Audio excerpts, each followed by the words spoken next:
Queridas hermanas y hermanos, como siempre es una alegría estar nuevamente juntos, ahora para la 34ª clase del curso de Filocalía 2020.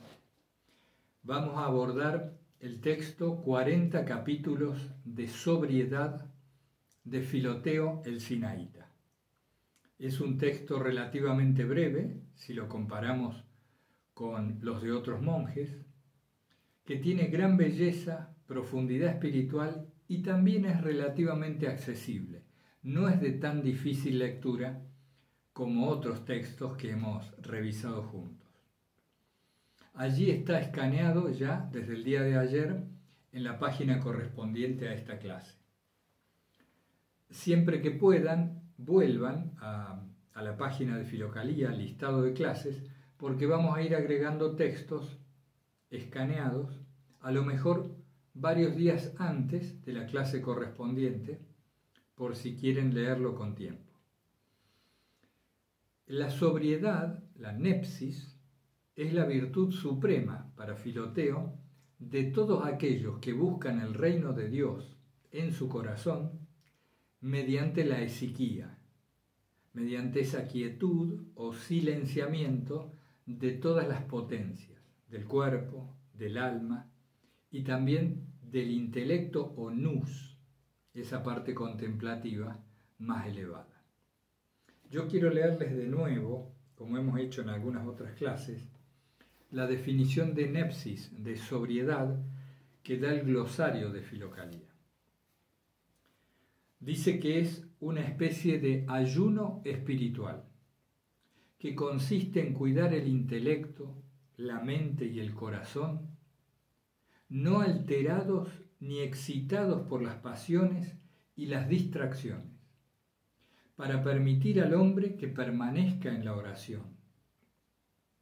Es la actitud propia del cristiano que siempre tiene que permanecer en Cristo, con todas sus facultades, y constituye por sí mismo todo el programa de la vida monástica. Dice que en la tradición bizantina, los santos monjes maestros de oración son llamados precisamente nípticos, es decir, sobrios. Es muy interesante. Esto está en la página 42 del tomo volumen segundo, la página 42 del volumen segundo. Y yo quiero empezar a abordar el texto de Filoteo, 40 capítulos de sobriedad, leyendo el párrafo 23. A ver si no es muy largo, ¿no? El párrafo 23, que me parece una síntesis hermosa de lo que Filoteo nos trata de transmitir. Dice así: por tanto, vigilemos atentamente nuestro corazón, incluso en cada breve momento, sobre los pensamientos que oscurecen el espejo del alma, sobre los pensamientos que oscurecen el espejo del alma, en el que ha sido impreso y luminosamente se refleja Jesucristo, la sabiduría y la potencia de Dios. Busquemos sin desmayo, fíjense esto, tenemos que ser conscientes del significado de las palabras que nos transmiten estos monjes. Busquemos sin desmayo, dentro del corazón, el reino de los cielos, el grano, la perla, la levadura, y encontraremos místicamente todas las demás cosas dentro de nosotros mismos, si purificamos el ojo del intelecto. Encontraremos todas las demás cosas dentro de nosotros mismos si purificamos el ojo del intelecto, es decir, esa parte superior del alma, el nous, que es capaz de percibir la presencia de Dios. Puesto que nuestro Señor Jesucristo dijo: el reino de los cielos está dentro de vosotros, entendiendo con esto que la divinidad mora dentro del corazón. La divinidad mora, vive dentro del corazón. Filoteo es muy abundante en citas bíblicas y evangélicas como podrán observar en el texto, ¿no? Sobre todo cuando habla de Lucas 17:21 y bueno, muchas otras citas evangélicas. 40 capítulos de sobriedad comienza en la página, yo les digo, comienza en la página 403 del volumen segundo. Esto para quien tenga la edición en papel. Bueno, ¿qué nos dice Filoteo sobre la sobriedad? Nos dice que es necesaria la oración frecuente y una actitud muy vigilante al propio corazón y a los pensamientos. Y esto lo dicen muchos filocálicos. Pero Filoteo enfatiza en una particular ascesis, utilizando también el término sobriedad en lo que es relativo a la alimentación, a la rutina corporal, a la ascética de la oración y muy especialmente a la sobriedad en la percepción de la vista, del oído, de la habladuría. Cuando Filoteo se refiere a la sobriedad, empieza diciendo lo siguiente: tienes que ser moderado en tu alimentación, a fin de que la energía que esto requiere del cuerpo, es decir, el gasto de energía que digerir los alimentos implica, no nos aparte de las alturas del alma. Es muy interesante cómo se insiste en toda filocalía con el tema de la alimentación moderada y con la calidad de la alimentación, que no sean alimentos pesados, que emboten el cuerpo. Yo creo que en Occidente, no sé en Oriente, pero en Occidente no le damos mucha importancia a esto y no lo relacionamos lo suficiente con el tema de la oración. Es muy difícil que nosotros podamos elevar nuestra alma hacia una oración cada vez más pura si embotamos el cuerpo con alimentos pesados y con gran cantidad de alimento. ¿Qué pasa? Por un lado, perdemos energía y descendemos hacia las partes más densas del cuerpo cuando tenemos que digerir los alimentos. Pero además, el excesivo placer en la alimentación genera en el cerebro, según nos dicen los científicos, los fisiólogos, genera en el cerebro una adicción que busca su repetición. Es decir, a cada placer, sobre todo cuando es excesivo, le corresponden ciertas secreciones hormonales, ciertos movimientos químicos en el cuerpo. Esta química, a su vez, demanda su repetición, se transforma en una adicción. Si bien los monjes de Filocalía no conocían todas estas complejidades bioquímicas o electroquímicas de las neuronas y demás, sí tenían por experiencia propia la convicción de cómo una alimentación excesiva o demasiado frecuente los sumergía en un letargo espiritual. No podemos separar cuerpo y alma en los hechos.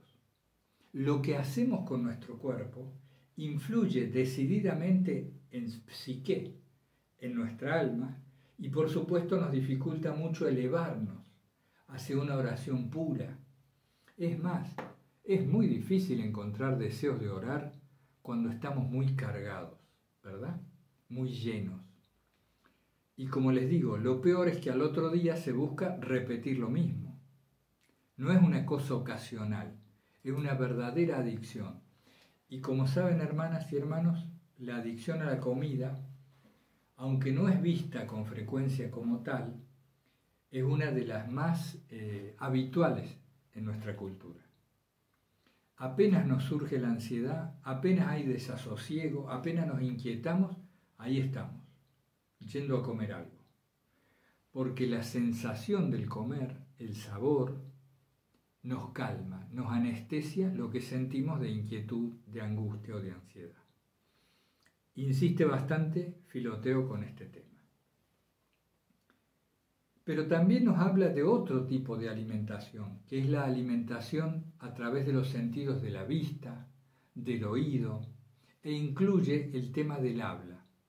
Nos dice que la excesiva charlatanería o una excesiva jovialidad, hablar demasiado nos perjudica también en esta sobriedad que tenemos que construir como una especie de regla de vida.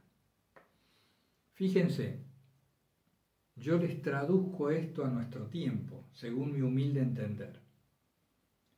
Hoy en día, nuestra percepción se ve excitada, por ejemplo, por las noticias.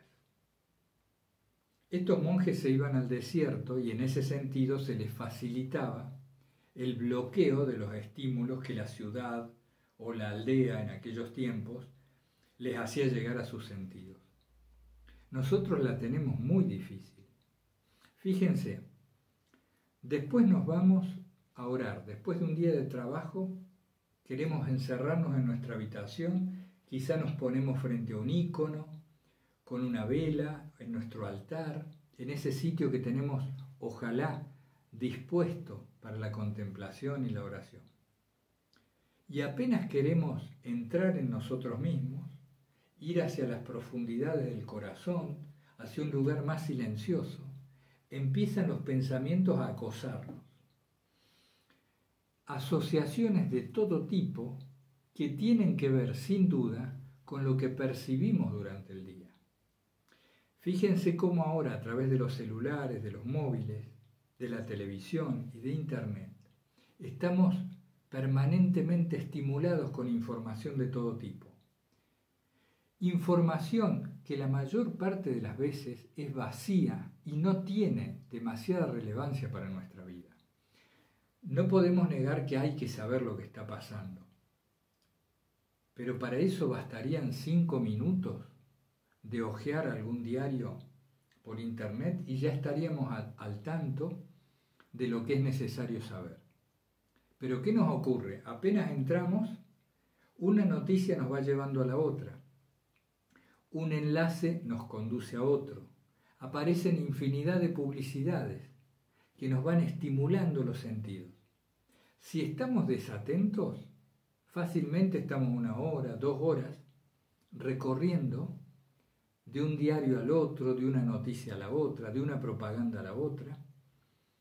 Y cuando despertamos de esta hipnosis, nos hipnotiza, de esta fascinación de los estímulos, quizá hayamos perdido la energía que teníamos disponible, a lo mejor para la oración o para la conversación amena y espiritual con quien vive con nosotros. No solo eso, cuando vamos a orar, insisto, estos pensamientos aparecen con mayor frecuencia. Tenemos que hacer un desierto de pensamientos, tenemos que transformar la mente cada vez en un lago más silencioso. Y esto no está desvinculado de la percepción. No podemos pretender una oración cada vez más pura, o digámoslo más suave, una oración cada vez más concentrada, más precisa, más íntima, si todo el día hacemos algo que va en contra de ese momento de oración. Por eso Filoteo insiste, ya desde el principio de la jornada empieza esta ascesis, esta sobriedad, de tal manera que el día sea una preparación para la oración que debe ser frecuente, atenta y vigilante. Entonces, yo quería destacar esto que nos pasa. Por supuesto que Filoteo no habla de las noticias, pero está hablando de lo mismo en su época y en su contexto, es decir, de la excesiva estimulación de los sentidos. Y fíjense también con qué temas nos dejamos estimular. Temas que a veces nos producen hasta una psicosis, ¿no? Del miedo, del temor. Nos olvidamos de la fe. Creemos que todo depende de lo que hagamos y no de la voluntad de Dios. Y hay otra cosa. Los valores que se transmiten a través de las noticias que se destacan o las que se minimizan, Hay toda una escala de valores que nos contamina solamente por leerlas, por estar expuestos a estos estímulos. Si uno verdaderamente quiere seguir el espíritu filocálico, tenemos que ser ascéticos, es decir, sobrios, en este tipo de percepción de estímulos ajenos a la vida del alma o a la vida espiritual. Y les reitero esto de la charlatanería. ¿De qué hablamos cuando hablamos? ¿Hablamos demasiado y hablamos con sentido? ¿Nuestras palabras tienen peso? Quiero decir, ¿hablamos de lo que siente el corazón o de temas que tengan alguna profundidad, algún interés? Con nuestros seres queridos, ¿no? Por supuesto. Fíjense que estas leyes asociativas del pensamiento que recibimos a través de los medios de comunicación se traducen también con mucha facilidad a nuestros temas de conversación. Entonces, somos contaminados y a su vez nosotros contaminamos a quienes nos rodean, transmitiendo con el filtro de nuestra persona los mismos estímulos que al fin de cuentas nos alejan de la intimidad con Dios. Bien, ahora continuamos. Así es que este tema de la percepción tenemos que entenderlo también como un tipo muy preciso de alimento. No nos alimentamos solo de comida, nos alimentamos de lo que escuchamos, de lo que vemos, y sobre todo en estos dos sentidos son particularmente importantes aquellas influencias a las que quedamos expuestos. Tengan en cuenta un detalle. Toda percepción nos produce corporal y psíquicamente, psicológicamente, una sensación. Toda percepción nos produce una sensación. Entonces, del mismo modo que nosotros a veces nos comemos un caramelo para sentir algo particularmente en el sentido del gusto, también del mismo modo cuando miramos estamos saboreando, estamos sintiendo eso que miramos. Entonces es muy importante hacia dónde dirijamos la atención, porque si la estamos dirigiendo a estímulos que alteran nuestras pasiones, después no podemos pretender serenarnos en la oración o buscar un silencio mental ausente de pensamientos, etc. Hace falta toda una coherencia de vida, una sobriedad de vida para cultivar verdaderamente una vida de oración. Bien, quería sintetizar un poco lo que comentábamos recién. Otro tema que insiste mucho Filoteo es el del recuerdo de la muerte. Y esto también es un tema común en Filocalía, y no es extraño ver en obras pictóricas retratados a algunos monjes y a algunos santos, por ejemplo como San Antonio el Grande, también llamado San Antonio Abad, o Pablo de Tebas, etc., en obras pictóricas famosas, donde estos monjes aparecen en la cueva, en la soledad, en la celda o en el desierto, y siempre por ahí a un costado se observa una calavera. ¿Lo han visto?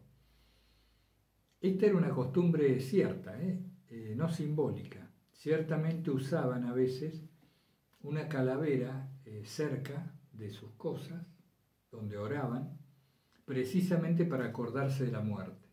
Era una práctica común. Pero, ¿qué es esto de acordarse de la muerte? ¿Qué es lo que se está diciendo? Porque si nosotros lo miramos superficialmente, vamos a reaccionar mal y decir, pero a ver, ¿de qué se trata? ¿De que amargarme la vida? ¿No? Que a cada rato me tengo que acordar que me voy a morir o que se van a morir mis seres queridos. No, no es tanto en ese sentido liviano, superficial del asunto, no va por ahí, es más profundo. Es tomar conciencia de que todo lo que hacemos necesariamente va a terminar, es algo fugaz, no para amargarnos el corazón, para priorizar adecuadamente nuestra atención y nuestras fuerzas espirituales, para priorizar adecuadamente. Es decir, ¿qué nos vamos a llevar cuando este cuerpo muera? Nos vamos a llevar lo que hayamos fortalecido en nuestro espíritu inmortal, lo que hayamos construido de inmaterial. Ese es el mensaje de Filocalía y de Filoteo. Y lo inmaterial se construye desde ya despegándonos de la materia, despegándonos en cuanto a independencia de ella. Si nosotros nos entregamos por completo, si nosotros nos dejamos llevar a lo que el cuerpo quiere, vamos a terminar sometidos a una esclavitud sin límite. ¿El cuerpo quiere dormir? Sí, y quiere dormir cada vez más. ¿El cuerpo quiere comer? Sí, y quiere comer cada vez más. El cuerpo quiere placer para todos los sentidos, de todo tipo, todo el tiempo. Tomemos conciencia de esto. No es que está mal, no es que el cuerpo es malo, no es que algunos placeres que vienen junto con la vida corporal sean malos en sí.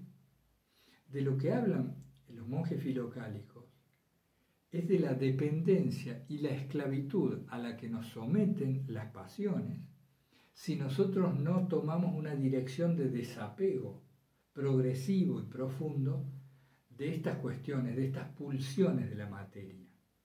Entonces, ni siquiera hace falta, en este contexto que les estoy hablando, de la sobriedad, ese es el contexto mayor que nos da Filoteo, ¿no? Ni siquiera les estoy hablando de lo pecaminoso, fíjense, ni siquiera entramos ahí. Estamos hablando simplemente de unas leyes de acción y reacción y de esclavitud de la materia o de desapego progresivo de la misma. Entonces, los filocálicos eran muy conscientes de que si a esto no le ponían freno y no orientábamos la atención hacia lo inmaterial, no íbamos a cultivar el espíritu necesario para la oración pura, esto es, para poder percibir a Dios en el día a día. No podemos quejarnos de que no percibimos la presencia de Dios si todo el tiempo estamos sometidos a la carne. Esto no es fácil, lo sabemos todos, pero para eso también estamos estudiando Filocalía, para ver qué orientación, qué dirección espiritual nos dan estos sabios de entonces, que por sobre todas las cosas se esforzaban por ser coherentes en su propia vida. Entonces, el recuerdo de la muerte implica darle a las cosas su justo valor. En ese sentido, lo material tiene un valor muy inferior porque es fugaz, porque termina, es finito. Lo material tiene un valor mucho menor a lo espiritual, que es lo que nos permite la vida eterna, la comunión con Dios, desde este mismo mundo. En ese sentido, Filoteo nos habla de recordar también, de tener en cuenta cómo el cuerpo está sometido a la vejez, a la enfermedad, finalmente a la muerte. Y esto no se trata de un ejercicio morboso, sino de una atención vigilante a lo que realmente importa. Bien. También nos dice, en el párrafo 18, por ejemplo, habla del ser sin doblez.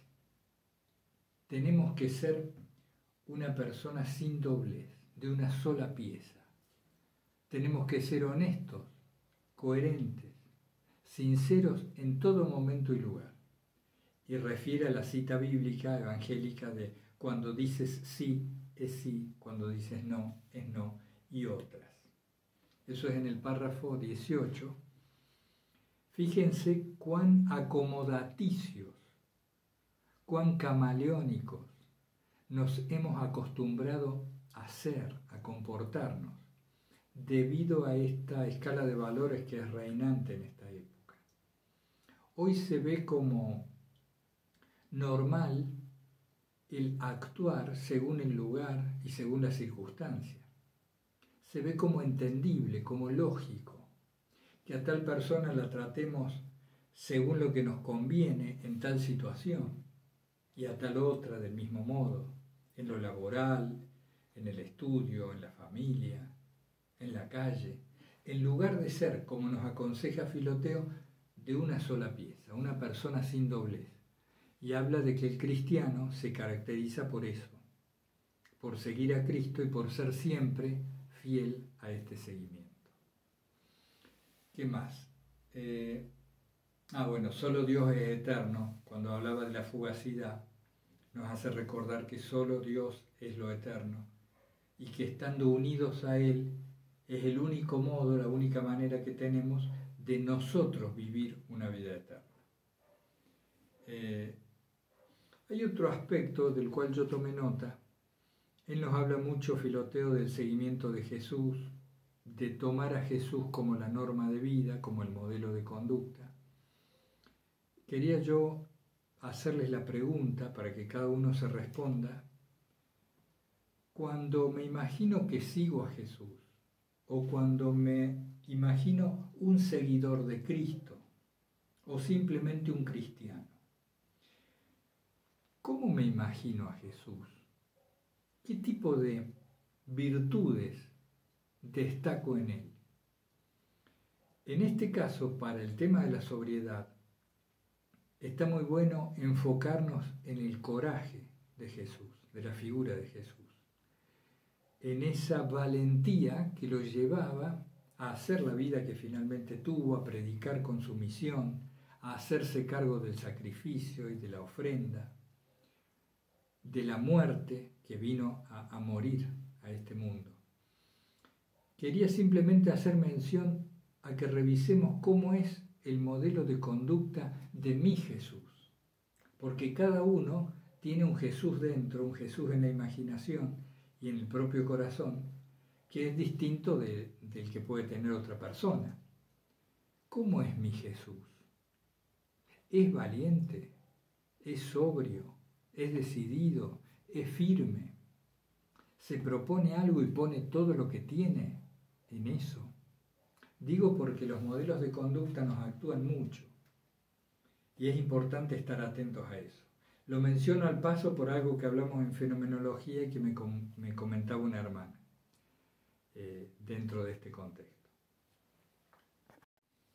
Bien, hermanas y hermanos, hay dos aspectos muy interesantes que nos deja Filoteo en su párrafo 29 y en el párrafo final, en el párrafo 40. Ustedes saben que yo elijo los que me parecen más significativos y con eso trato de solamente introducirlos al conocimiento de cada monje para que ustedes, si están interesados, profundicen cuanto quieran en el texto mismo y también en nuestro intercambio, comentarios y demás.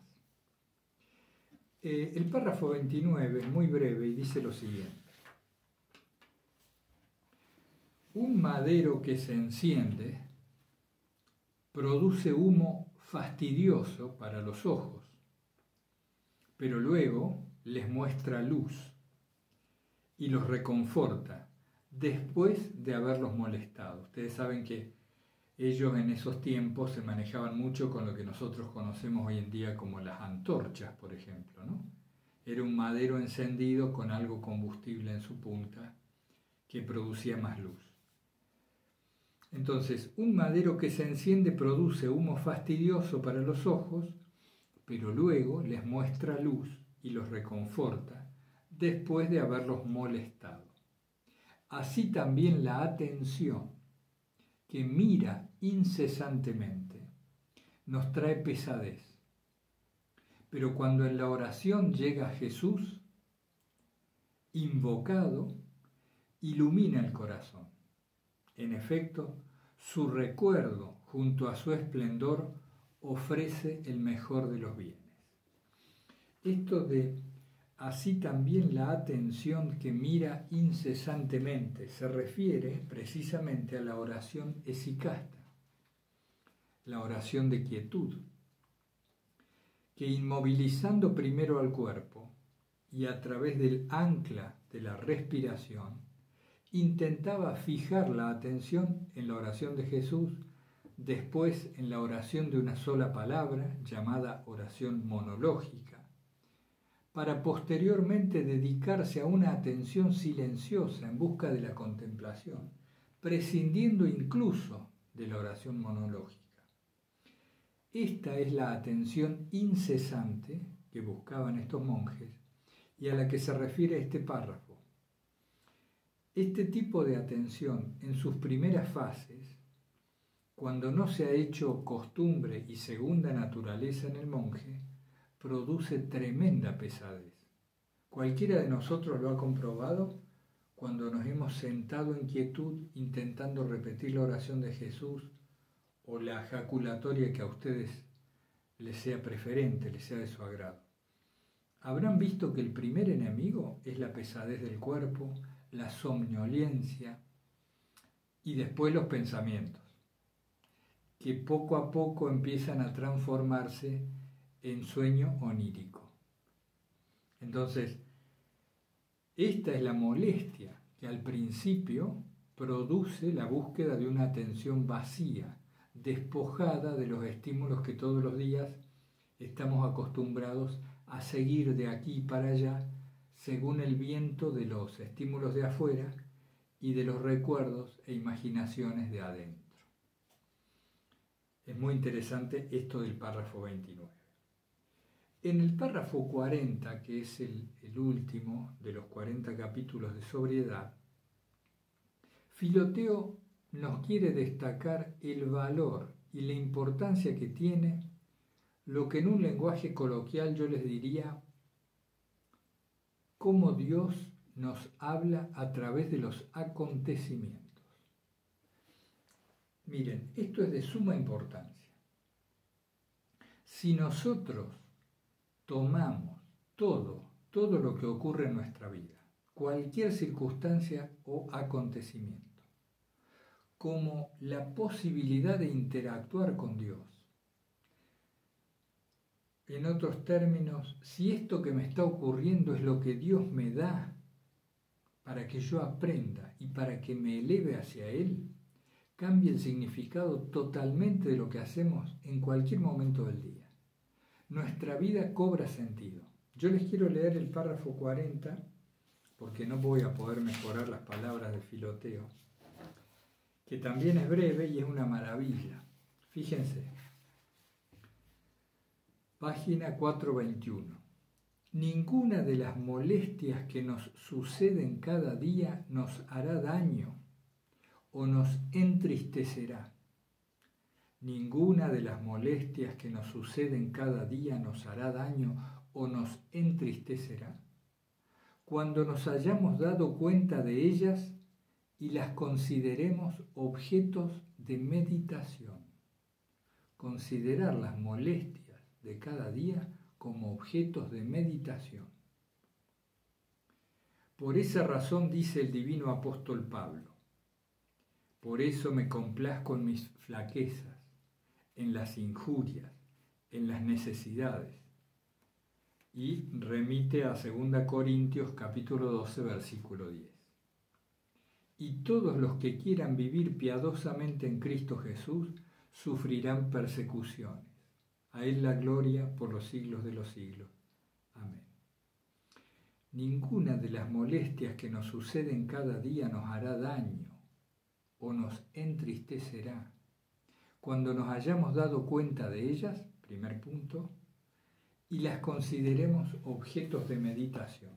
Esto de considerar las molestias o los sucesos como objetos de meditación implica, antes que nada, que nos transformamos nosotros en sujetos que observamos un objeto, es decir, testigos. Empezamos a testificar lo que va sucediendo. ¿Y qué quiere decir que esto que ocurre se transforme para nosotros en objeto de meditación? Precisamente lo que decíamos antes, que tratemos de encontrar el significado, el sentido que tiene, para qué Dios permite o me envía esta circunstancia. En ese sentido, el escenario cotidiano con el que me encuentro ya al abrir los ojos, ese escenario cotidiano es la herramienta que Dios me da para purificar mi alma, mi mente, mi cuerpo, en suma, para elevarme hacia Él, para unirme a Dios. No hay que buscar más lejos. En lo que nos pasa en cada momento está el escenario adecuado, dispuesto por la voluntad de Dios, para que actuando en ese escenario con coherencia, nos unamos a Él. Lleguemos a la oración pura. En ese párrafo 40 está sintetizado Filoteo y además gran parte de la doctrina filocálica. Porque, a ver, hermanas y hermanos, revisemos esto. Más allá de las dificultades del cuerpo, de las costumbres, de los hábitos, de las inercias, más allá de la influencia social, de nuestra pecaminosidad o nuestras inercias, nuestras tendencias, nuestras debilidades, dejamos todo eso de lado. ¿Qué es lo que más nos impide unirnos a Dios? Cuando nosotros perdemos el sentido de la vida, cuando no le encontramos significado a las cosas. Esto el otro día charlábamos con un hermano muy querido, intercambiábamos sobre esto.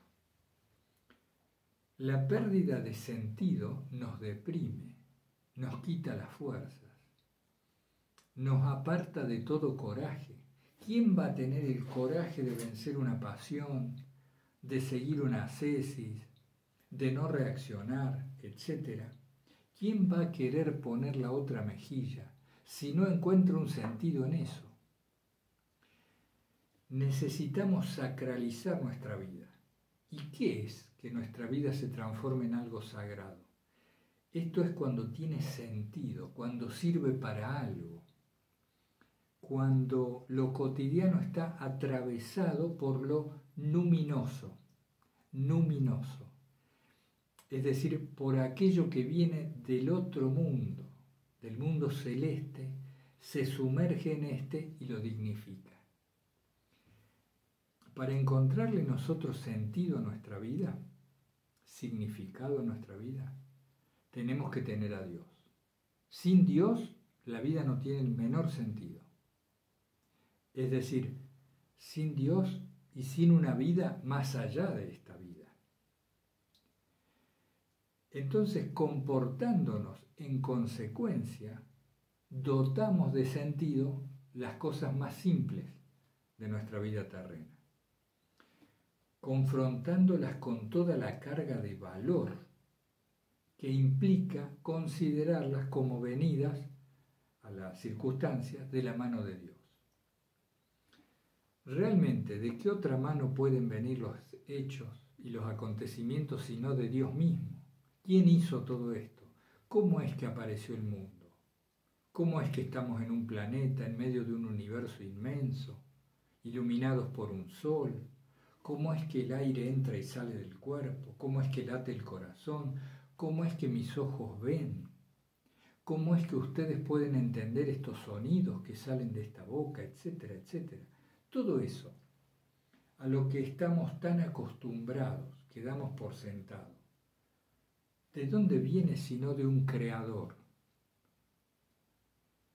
Y el sentido está en nuestros pequeños pensamientos, en nuestras pequeñas apetencias, en ser mejor que el vecino, en comprarme eso, en que no me quiten tal cosa, o el sentido está más allá. Entonces, es muy difícil que encontremos fuerza espiritual para enfrentarnos a circunstancias adversas, o es muy difícil que encontremos fuerza espiritual simplemente para sobrellevar las circunstancias comunes de la vida si no tienen un significado profundo para nosotros.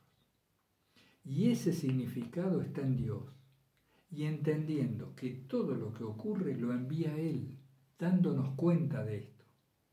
Y en palabras de Filoteo, tomando cada hecho como objeto de meditación. Él se refiere particularmente a las molestias, tomando cada molestia, dice, como objeto de meditación. Pongan en práctica esto, hermanos, intentemos poner en práctica. Fíjense que no es tan difícil. cuando me pongo a hacer el desayuno y se cae una taza y derramo todo en el piso. No es tan difícil tomar eso como una circunstancia para elevarme hacia Dios. Fíjense en este ejemplo tan nimio, tan pequeño. Es muy distinto si yo me quejo, insulto, despotrico, culpo a alguien y con fastidio y autocompasión me pongo a levantar la taza y los desechos y seco el piso. Es muy distinto eso a que si no reacciono, respiro hondo, con suma atención corrijo el error, limpio todo bien, no me quejo, no fastidio a los que me rodean, no insulto. ¿Cuál es la diferencia? La principal diferencia es que en el segundo caso, en donde me comporto con sobriedad, con nepsis, estoy alimentando el espíritu, lo que no muere.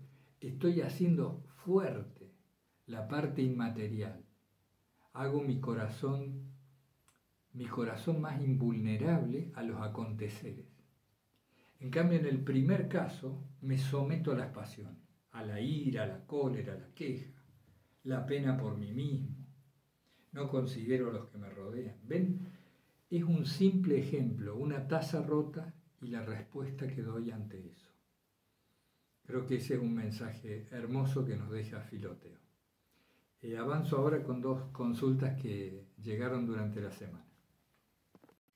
Bien, hermanas y hermanos, ya para ir hacia la parte final de esta 34ª clase del curso de Filocalía, destinada hoy a Filoteo el Sinaíta, en sus 40 capítulos de sobriedad, quiero tocar 2 temas que están relacionados con Filoteo, pero también con alguna consulta que llegó durante la semana. Si nosotros no tenemos un criterio único de acción, nuestra fuerza espiritual y física va a estar dispersa. Vamos a ser personas distraídas, dispersas, a merced de los estímulos. Tomemos un ejemplo simple y por todos conocido de esto a lo que llamo criterio único, es decir, esa regla según la cual decido cualquier cosa. Criterio único implica una regla según la cual decido cualquier cosa. Hemos visto todos por alguna película o por algún cuento en nuestra infancia o comentarios el personaje del avaro, la persona sumamente ambiciosa que tiene una gran avaricia, es decir, un afán posesivo sobre los bienes y especialmente sobre el dinero.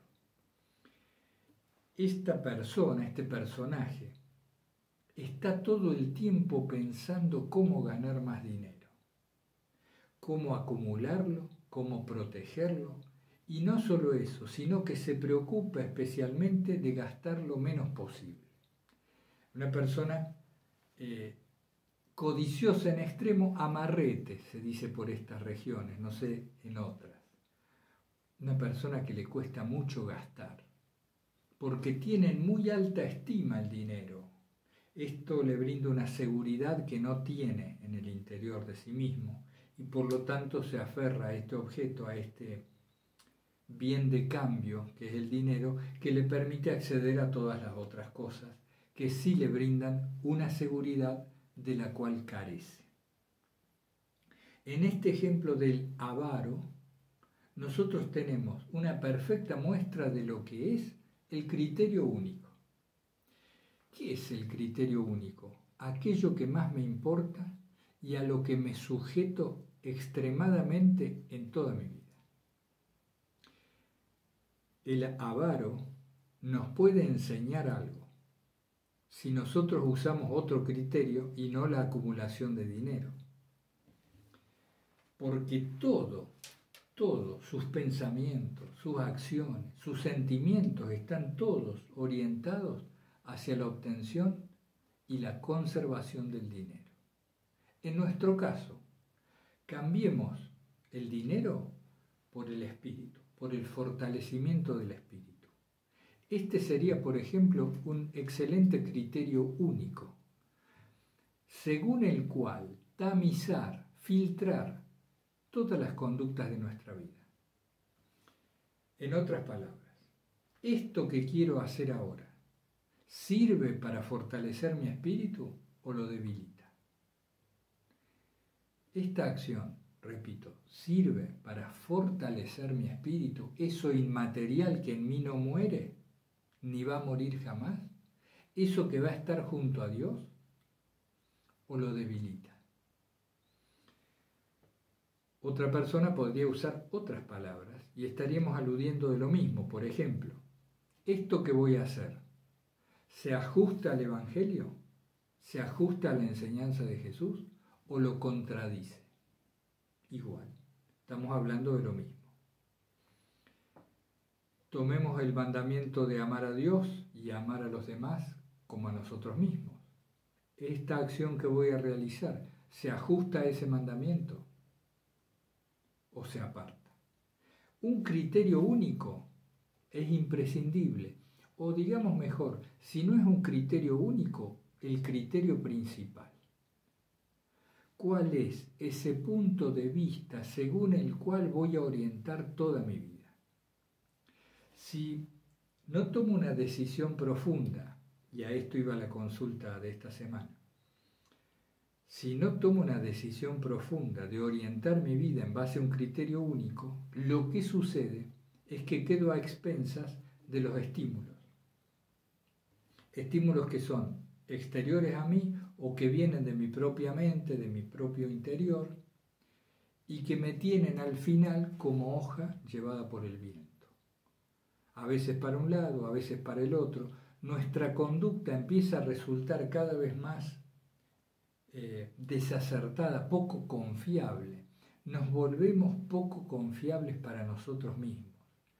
Perdemos la fe en nuestra propia orientación. Y eso nos deja en la depresión, en el desánimo.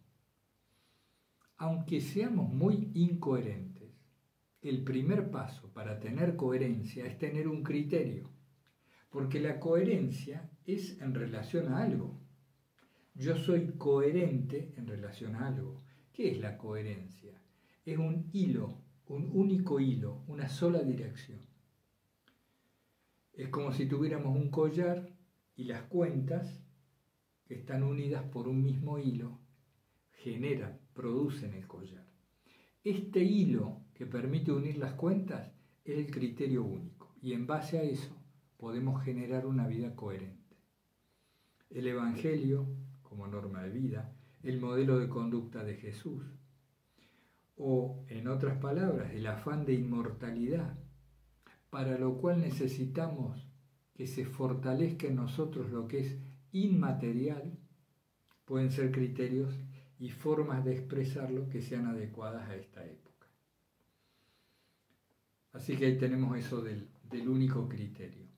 Si lo unimos con lo que hablamos hace unos minutos, de darle significado a nuestra vida, de sacralizarla, de dotarla de un sentido profundo, vamos a encontrar en estos dos elementos el significado, el tomar todos los acontecimientos como puestos allí por Dios para mi elevación, junto con el criterio único para decidir o para actuar, toda una regla de vida, una norma ascética que nos puede llevar a la sobriedad de la que habla Filoteo. Un último aspecto que toco muy brevemente, se planteaba una duda, unos problemas de fe que estaban muy referidos a lo que hoy dice la ciencia en contraposición a lo que dice el Evangelio, la Biblia en general o la fe religiosa. Tengan en cuenta, hermanos, que la ciencia hoy en día es una religión, que además tiene buena prensa. Nosotros no discutimos lo que dice la ciencia hoy. Decimos simplemente que lo que la ciencia dice implica una gran dosis de fe, porque no se puede saber a ciencia cierta, con la limitada herramienta de nuestra mente, cómo han sido o cómo son las cosas. Siempre hay una dosis de fe. El ser humano es muy limitado en sus capacidades cognitivas. Nuestros sentidos perciben en franjas determinadas y dejan de lado un montón de elementos que están, pero que no percibimos. Cuando la ciencia utiliza prótesis, es decir, aparatos que se ponen delante de los sentidos para aumentar la capacidad de estos sentidos, se empiezan a percibir otras cosas. El espectro de luz aumenta, se escuchan sonidos que con nuestros oídos por sí solos no escuchamos, etcétera, etcétera. Y la fe religiosa tiene un elemento muy válido que también amplía nuestra capacidad cognitiva, que es el corazón. Otros le llaman la intuición, otros le llaman el nous, la parte contemplativa del alma, etc. No es distinto decir que un día, un buen día, de la nada, había un punto de infinita concentración de materia y energía infinitamente denso que de repente explotó. El Big Bang, la teoría del Big Bang. Este punto infinitamente pequeño y denso, más pesado que lo más pesado que podemos concebir, explotó. ¿Qué pasó? En el momento en que explotó, dice la ciencia, no es un cuento de hadas, lo dice la famosa ciencia. En el momento que explotó, se generó el espacio y el tiempo. Se generó el espacio y el tiempo. Y a partir de ahí, los elementos que estaban condensados se relacionaron de tal modo que se produjeron las nebulosas y después las galaxias. Y estas galaxias, habitadas por cientos de miles de millones de estrellas, que entraron en no sé cómo decirle, en ebullición, y en torno a las cuales fragmentos de roca se transformaron en planetas, que posteriormente por combinación de elementos químicos produjeron diversas formas de vida. Y así llegamos hasta el día de hoy, en donde estamos nosotros, orbitando un sol, viviendo lo más campantes, y como decía un amigo hace muchos años, con el banquero de Wall Street fumándose un habano y tomando un whisky. La cumbre de la evolución.